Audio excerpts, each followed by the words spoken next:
حبيبي يا رسول الله صلى الله عليه وسلم وعلى آلك وأصحابك يا رحمة للعالمين. صلاة والسلام عليك يا نبي الله، صلاة والسلام عليك يا شفيع الله. Assalamu alaikum wa rahmatullahi ta'ala wa barakatuh to Maulana and our participants. Welcome to tonight's session. Inshallah, due to load shedding, like I said, we're not going to waste too much time. And I'm going to hand over directly to Maulana to discuss the topic of HAZRAT Imam Jafar SAADIQ, Radiallahu ta'ala, inshallah. Tafadhal, Imam. Jazakallah. Alhamdulillah. Alhamdulillah hamdan kathiran tayyiban mubarakan fih wal awwal wal akhir wal zahir wal batin wa huwa bi kulli shay'in alim. Amma ba'd, fa'a'udhu billahi minash shaitanir rajim. Bismillahir rahmanir rahim. Ala inna awliya Allah la khawfun alayhim wa la hum yahzanun. Sadaqallahul azim. Sallallahu ala nabiyil ummi wa alihi sallallahu alayhi wa sallam. Salatu wa salamun alayka ya Rasulullah sallallahu ta'ala alayhi wa sallam. My respected audience, elders, brothers and sisters in Islam, Assalamu alaikum wa rahmatullahi wa barakatuh. All praises due to Allah subhanahu wa ta'ala, our cherisher and our sustainer, and choices of durood and salam be upon his beloved, our master, arwahuna fida, Sayyidina Muhammadur Rasulullah sallallahu ta'ala alayhi wa sallam. Alhamdulillah, today we're discussing the topic of Sayyidina Imam Jafar SAADIQ radiyallahu ta'ala an, the grandson of Imam Zainul Abidin radiyallahu ta'ala an, who is the great grandson of Rasulullah sallallahu ta'ala alayhi wasallam and the beloved son of Imam Hussein radiyallahu ta'ala an. And it is befitting for us to understand his maqam, seeing that his wisal took place in the month of Rajab on the 15th. And inshallah we'll discuss some of the aspects of his character, some of the aspects of his life, so that we may take some teachings from his character and his way of life, and we may try and implement that in our lives.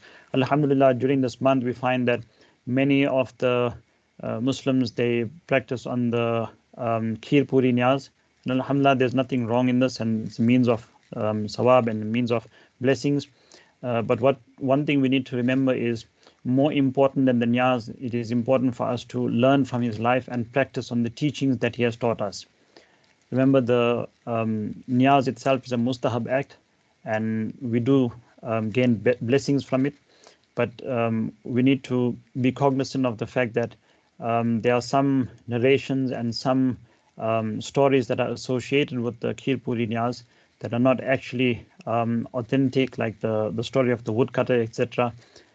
These narrations are unauthentic and have no basis, and therefore we should not narrate these stories, nor make the intention of making the niyaz because of the woodcutter story. Rather, we should make the intention due to our love for and respect and honor for Imam Jafar SAADIQ radiyallahu ta'ala an, and making the niyaz for his sake and not for the sake of this story of the woodcutter, which has many incorrect things that are also stated therein. But the niyaz itself is authentic and it is a source of blessings. So let us understand the maqam and the excellence of Sayyidina Imam Jafar SAADIQ radiyallahu ta'ala. The first thing I want to mention about his status, about his life, is that if you look at the parents, if you look at the blessed mother of Imam Jafar SAADIQ radiyallahu ta'ala, her name was Hazrat Farda radiyallahu ta'ala anha. And she was actually the granddaughter or the daughter of Hazrat Qasim radiyallahu ta'ala an, and Hazrat Qasim was the grandson of Sayyidina Siddiq Akbar radiyallahu ta'ala an. So an important aspect that we understand from this is that there are people that claim to love the Ahl Bayt and they have animosity against Sayyidina Siddiq Akbar, the Shaykhain, and Sayyidina Umar Farooq, Sayyidina Uthman Ghani radiyallahu ta'ala anhum. And you find that it is impossible for a person to be a true lover of the Ahl Bayt while at the same time having animosity for the Shaykhain. Because even Imam Jafar SAADIQ radiyallahu ta'ala has the blood of Sayyidina Siddiq Akbar in him. Because his blessed mother comes from the lineage of Sayyidina Siddiq Akbar radiyallahu ta'ala. She is the daughter of the grandson of Sayyidina Siddiq Akbar radiyallahu ta'ala. So Sayyidina Imam Jafar SAADIQ radiyallahu ta'ala, from his mother's side, he is the descendant of Sayyidina Siddiq Akbar radiyallahu ta'ala. So you can see the nisbat not only from the side of Rasulullah sallallahu ta'ala alayhi wa sallam. His blessed father was Imam Baqir radiyallahu ta'ala. Imam Baqir was the son of Imam Zayn al-Abidin radiallahu ta'ala, who was the son of Imam Hussein radiallahu ta'ala. So from the father's side, Imam Jafar as-Sadiq comes from the lineage of Rasulullah sallallahu ta'ala alayhi wasallam, and from the mother's side he comes from the lineage of Sayyidina Siddiq Akbar radiallahu ta'ala. So just from his lineage alone you can understand that yes, he is from the Ahl Bayt, but also you find that he has the blood of Sayyidina Siddiq Akbar radiallahu ta'ala, and his forefathers are from the lineage of Sayyidina Siddiq Akbar radiallahu ta'ala. So this is an important point to note with regard to the lineage that he comes from.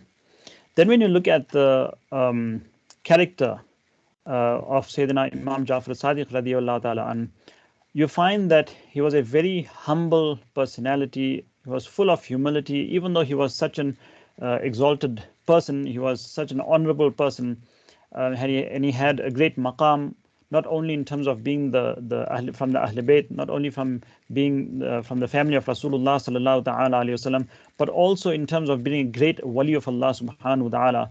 But still you would find that he was such a humble person. In fact, it is mentioned that once he called all of his servants together and he made all of them hold hands with each other. And he himself held hands, all of them, he called them together, they all held hands.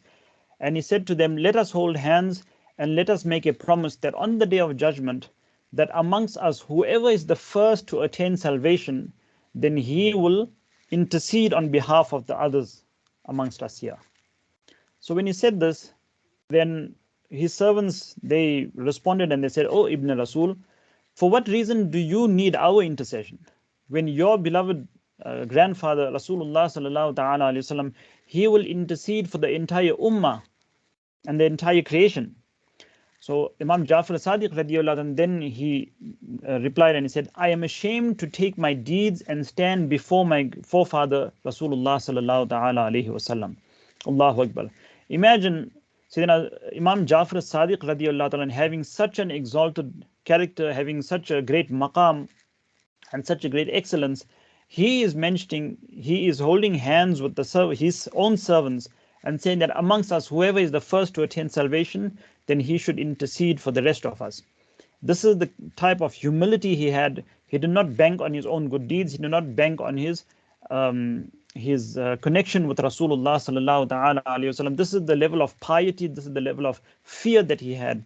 And imagine, he himself says that I'm ashamed to take my deeds in front of Rasulullah sallallahu ta'ala alayhi wasallam. And this is the condition of those kind of personalities. And when we find today, we see that our condition is such that we barely do any good deeds, yet we are so proud of our own actions and we think that we are guaranteed Jannah. And this is the mindset that we need to change, where we feel that we are guaranteed Jannah and that we don't need to do good deeds and we can just, become engrossed in the dunya and we'll still have salvation. If we truly love Sayyidina Imam Jafar as-Sadiq radiyallahu ta'ala an, then we need to follow in his footsteps, and we need to understand that we must not bank on our good deeds, and let alone our good deeds. We barely have any good deeds to show for anything. And yet such a personality who has so much of good deeds, that person is saying, I will be ashamed with my deeds to come before Rasulullah sallallahu ta'ala alayhi wasallam on the day of judgment. Allahu Akbar. Imagine what should be our condition and what we should be thinking about, that on the day of judgment, how will we face Rasulullah sallallahu ta'ala alayhi wasallam when day and night we violate the laws of Sharia, day and night we go against the commandments of Allah and His Rasul sallallahu ta'ala alayhi wasallam, and day and night we displease Allah.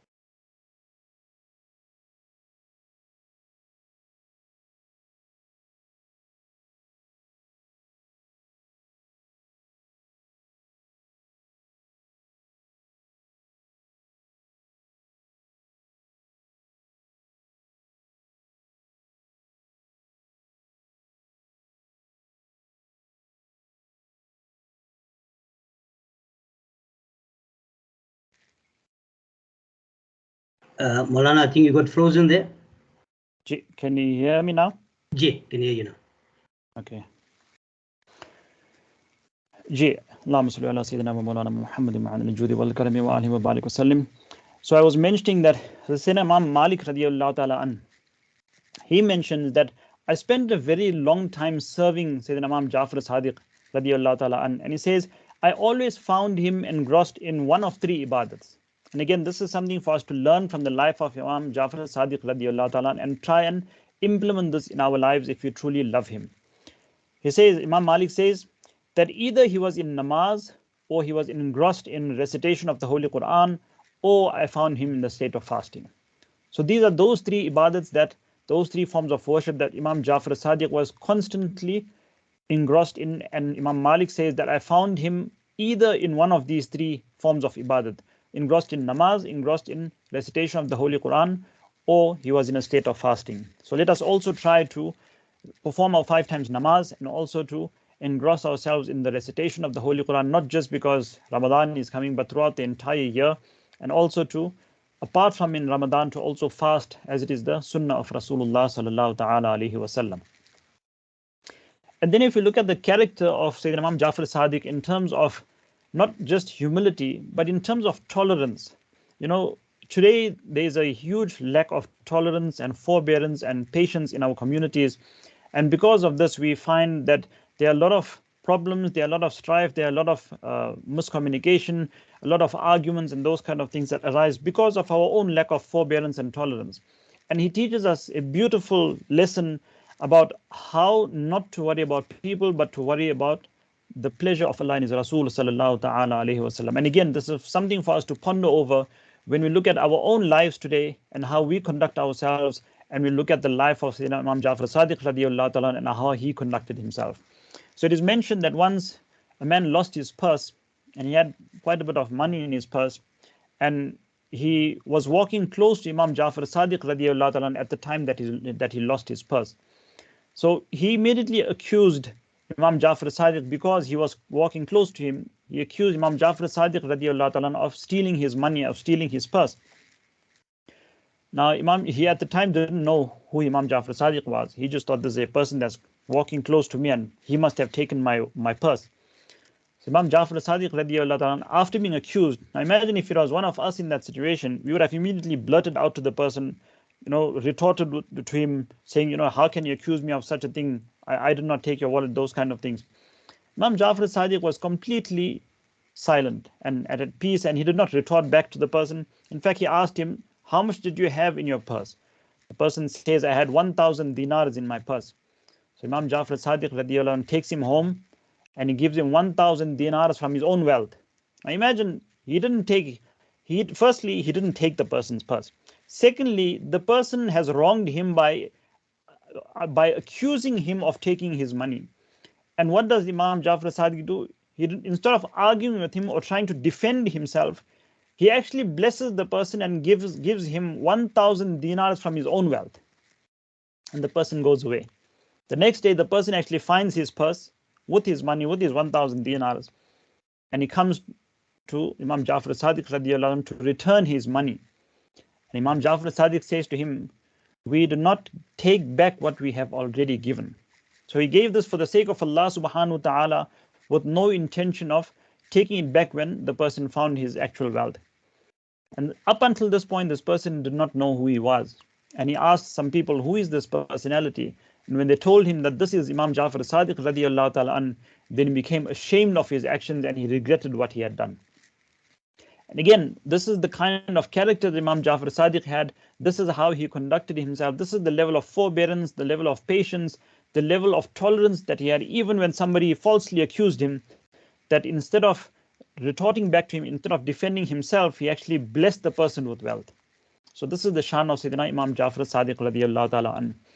And then when we look at his wisdom, if you look at the wisdom of Imam Jafar Sadiq, you can see that he received the blessings through the lineage of Rasulullah sallallahu ta'ala alayhi wasallam. You can see the faizan of Rasulullah sallallahu alayhi wasallam in him. And in that era, this was the era of Imam Abu Hanifa radiallahu ta'ala, and everyone is well aware of the wisdom, of the knowledge of Imam Azam, Imam Abu Hanifa radiallahu ta'ala. And one day there was a discussion that took place between Imam Azam Abu Hanifa and Imam Jafar Sadiq radiallahu ta'ala. And it is narrated that Imam Jafar Sadiq once asked Imam Abu Hanifa radiallahu ta'ala, who is an intelligent person? So Imam Azam, one of the most wise people and scholars of his time, who we all aware of the level of wisdom and how many how many anecdotes there are in terms of the complexities regarding laws of Sharia that he solved where other ulama could not solve those problems. And this personality now is being asked by Imam Jafar as-Sadiq radiallahu anhu, who is an intelligent person? So Imam Azam Abu Hanifa radiallahu anhu, he replied that he who can differentiate between good and evil is an intelligent person. So Imam Jafar as-Sadiq radiallahu anhu replies to him and he says, even animals have the ability to differentiate that. It can differentiate between those who love them, those who beat them, those who instill fear in them. So that's not in the definition of an intelligent person. So Imam Azam Abu Hanifa radiallahu ta'ala then asked Imam Jafar as-Sadiq that, "Oh Huzur, would you please then explain to me who is truly intelligent?" So Imam Jafar as-Sadiq radiallahu ta'ala replies and he says, an intelligent person is he who can differentiate between two good things and two evil things, so that he may choose the better of the two good things and he may be able to repel the worst of the two evils. Subhanallah. So this is the level of the intellect, the level of the wisdom of Imam Jafar as-Sadiq radiallahu ta'ala, and this is how he defines an intelligent person, that person who understands the difference between two good deeds and the difference between two evil deeds, and is able to do the better of the two good deeds and stay away from the worst of the two evils. This is what you would regard as an intelligent person. And again, we need to ask ourselves, in light of the teachings of Imam Jafar as-Sadiq, do we fall in the category of an intelligent person? Do we differentiate between what is the different forms of good deeds, the different form of evil deeds, and do we stay away from those things? Instead, we find ourselves in this day and age, we don't even worry about seeking the knowledge with regard to Sharia, with regard to what is good for us, with regard to what is bad for us, with regard to what is haram, what is halal. We just do as we please. And this again is something that we need to change in ourselves and practice upon the teachings of Imam Jafar as-Sadiq radiallahu ta'ala an. And he mentioned one of his words of wisdom in which he mentioned that there is no provision greater than piety. So there is no risk, no provision greater than piety. Today the greatest, the form of risk that we strive for is to earn money. This is what every person, strives for. They want their children to become doctors and engineers and have big degrees so that they can go and earn lots of money. And we have lost the essence of what our lives are here for. And that is why we find that today many of our children are reluctant to become ulama or hufaz or scholars, and many of our parents, they don't encourage their children to become ulama, to become scholars, etc. And this is also again something that we need to change. Why? Because we feel that the person is not going to earn a good salary if he becomes an alim or a scholar or a hafiz. Therefore we need to get them rather into university and get them to attain degrees through which they can attain lots of money. And Imam Jafar as-Sadiq teaches us and he says the greatest provision is piety. There's no greater provision than piety, and this is what we need to strive, and this is what we as parents need to inculcate in our children, that we should not be trying to gather wealth, we should be trying to gather piety within ourselves. And then he continues and he says there's nothing better than silence, there's no enemy more dangerous than ignorance, and there's no disease worse than lies. And again, just from this one saying and one gem of wisdom of Imam Jafar as-Sadiq radiallahu anhu, he has covered so many different aspects that we can have a lecture alone on just on this one saying of his. But it is sufficient to say from this that if a person seeks knowledge, and if we strive in this day and age to seek the knowledge of Sharia, then firstly we will repel the greatest enemy that we have, which Imam Jafar as-Sadiq says, there is no enemy that is more dangerous than ignorance. And this is what we find within ourselves today, that many of our people, they have big degrees, they've become doctors, they've become engineers, they've become accountants and chartered accountants, and yet a person is not able to read the Holy Quran, a person is not able to read his namaz properly, a person cannot even read Fatiha. How will such a person benefit you when you pass away as their parents? They won't even be able to read Fatiha for you. And yet we don't realize this until we pass away, and then it is too late. And this is why we need to take these words of his into account and take it to heart, where he says there is no enemy that is more dangerous than ignorance. And we need to give priority to our knowledge and to attaining knowledge of Sharia and attaining knowledge of Deen over attaining knowledge of the dunya, because it is the knowledge of the Deen that is going to benefit us in this world as well as in the hereafter. And also when you look at, when he says there's nothing better than silence, today everyone, no matter how little knowledge they have, they want to blurt out things, they want to argue with the ulama ikram, they want to argue with the scholars. And instead of them remaining silent and listening to what the scholars have to say. And this is the problem today. People read a few things on the internet and they think they've become big muftis by themselves. And this again is something that we need to change within ourselves. We need to learn from the humility of Imam Jafar as-Sadiq, that with all the knowledge and with all the good deeds that he had, he still remained humble. And we need to also do the same, even though we have no knowledge and we have no good deeds, but we need to remain humble and we need to remain silent as much as possible and not talk unnecessarily and not blurt out things and not engage in unnecessary arguments that is futile. And the last thing he mentioned, there is no disease that is worse than lies. So these are the things that we need to inculcate in ourselves. If we just practice on this one word of wisdom, this one saying of Imam Jafar as-Sadiq radiyallahu ta'ala, inshallah, this alone would be the means of salvation in this world and the hereafter. So may Allah subhanahu wa ta'ala grant us that ability to practice on these words of his. And then just to understand the martaba and the excellence and the honor that Allah subhanahu wa ta'ala has granted Imam Jafar as-Sadiq radiyallahu ta'ala. Remember, apart from him being from the Ahl Bayt, apart from his extensive knowledge and wisdom, he was also a great personality who performed many miracles, and Allah subhanahu wa ta'ala granted him such a status that was unequivalent in his era. And just to give you one or two examples, if time permits, there was once a person that came to Imam Jafar as-Sadiq radiyallahu anhu before he was leaving for Hajj, and he gave Imam Jafar as-Sadiq 10,000 dirhams, and he said to Imam Jafar as-Sadiq, please purchase a mansion for me before I come back from Hajj. Now what he meant was to purchase a mansion in the dunya. So after he left for Hajj, Imam Jafar as-Sadiq radiyallahu ta'ala, he took that 10,000 dirhams and he distributed it in charity. Now after the person comes back from Hajj and he asks Imam Jafar as-Sadiq radiyallahu ta'ala, have you purchased my mansion? Imam Jafar as-Sadiq radiyallahu ta'ala says to him, yes, I have, and here is your title deed. So he gives him a piece of paper which he says, which is the title deed. And when this person looks at the so-called title deed, on it was written, one wall of the house is adjoined to the house of Rasulullah sallallahu ta'ala alayhi wasallam. One wall of the house is adjoined to the house of Sayyidina Mawla Ali radiyallahu ta'ala an. The third wall is adjoined to the house of Imam Hassan radiyallahu ta'ala an. And the fourth wall is adjoined to the house of Imam Hussein radiyallahu ta'ala an. So this man took his title deed and he said to his family members that when I pass away, I want you to put this title deed into my grave with me. And after he passed away, they did as he had mentioned. They put the title deed into his grave.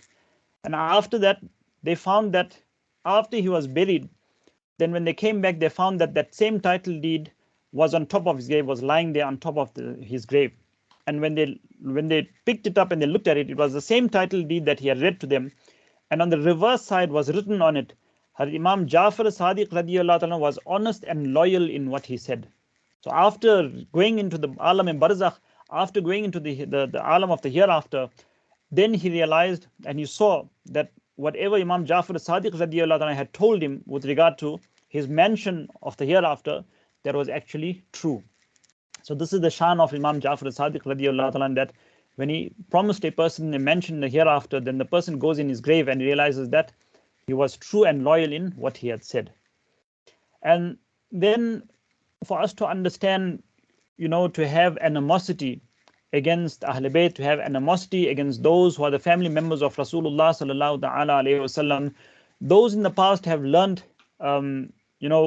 gravely in terms of the repercussions of having animosity towards the Ahl Bayt and having animosity towards Rasulullah sallallahu ta'ala alayhi wasallam. And even in this day and age, those who have nisbat with Rasulullah sallallahu alaihi wasallam, those who are the descendants of Huzur alayhi salam, if a person shows dishonor and disrespect towards them, then that person will eventually see the outcome of their action and the repercussions of their action. So Khalifa Mansur, who was the Khalifa of the time, once he sent for the Imam Jafar as-Sadiq radiallahu ta'ala anhu, and he had a lot of animosity for him.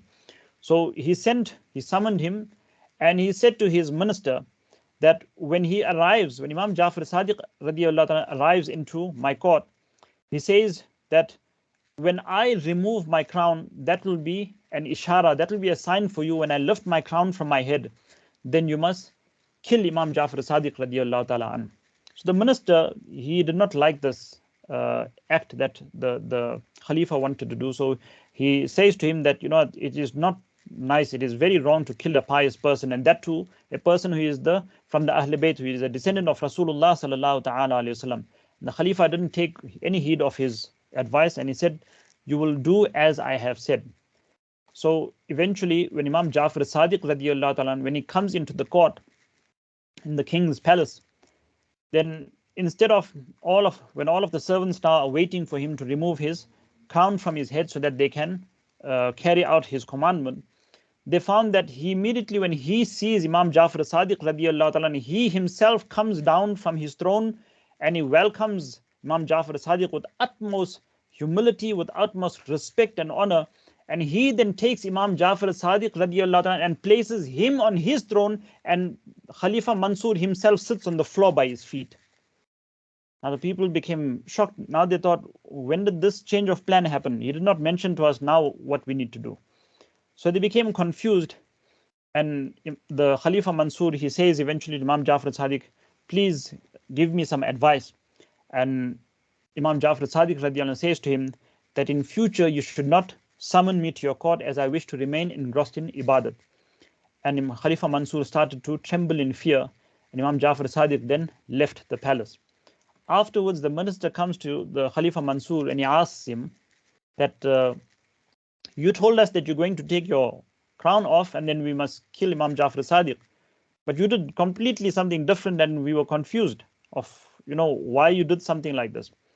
So Khalifa Mansur himself mentions, he says, when Imam Jafar as-Sadiq radiallahu anhu entered my court, he says, I saw a huge python with him.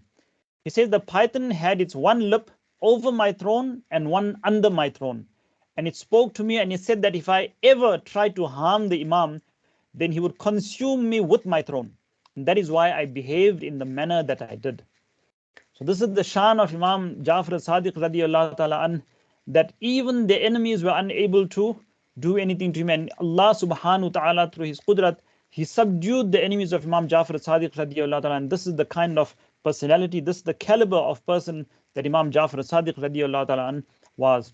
And there's many incidents like this in terms of the actions and the incidents that took place in the time of Imam Jafar as-Sadiq radiallahu ta'ala, but due to time constraints we have to end here. So may Allah subhanahu wa ta'ala grant us all the tawfiq and the hidayat to increase our love and our respect and our honor for all of the Ahl Bayt, all of the awliya Allah, and specifically for Imam Jafar as-Sadiq radiallahu ta'ala, those that are performing the Kheer Puri Niyaz. Let us perform that with sincerity, but not associated with the story of the woodcutter. And let us increase our love for him, and let us increase our knowledge and understanding of the life and the teachings of Imam Jafar as-Sadiq radiallahu ta'ala, and to try and practice that in our lives. أقول قولي هذا وأستغفر الله لي ولكم ولسائر المؤمنين والمؤمنات إنه هو الغفور الرحيم. جزاكم الله. السلام عليكم ورحمة الله وبركاته. Jazakallah Maulana. In fact, just to add on, last week we did Hazrat Abu Bakr Siddiq radiallahu ta'ala anhu, like you said, Imam Jafar as-Sadiq's grandfather. And important to say, we spoke about heroes again. It just shows from generation to generation to generation, from Ahl Bayt, from Sahaba, Tabain, Tabain. These were all our heroes. Let us make a point to go back to study and learn the history. There's so much to learn, inshallah. May Allah guide us, protect us, keep us united, and let us all live, die, and raise with Iman, inshallah ta'ala khair. Jazakallah to Maulana and to all the participants. See you next week. Assalamu alaikum wa rahmatullahi ta'ala wa barakatuh. Wa alaikum assalam wa rahmatullahi wa barakatuh.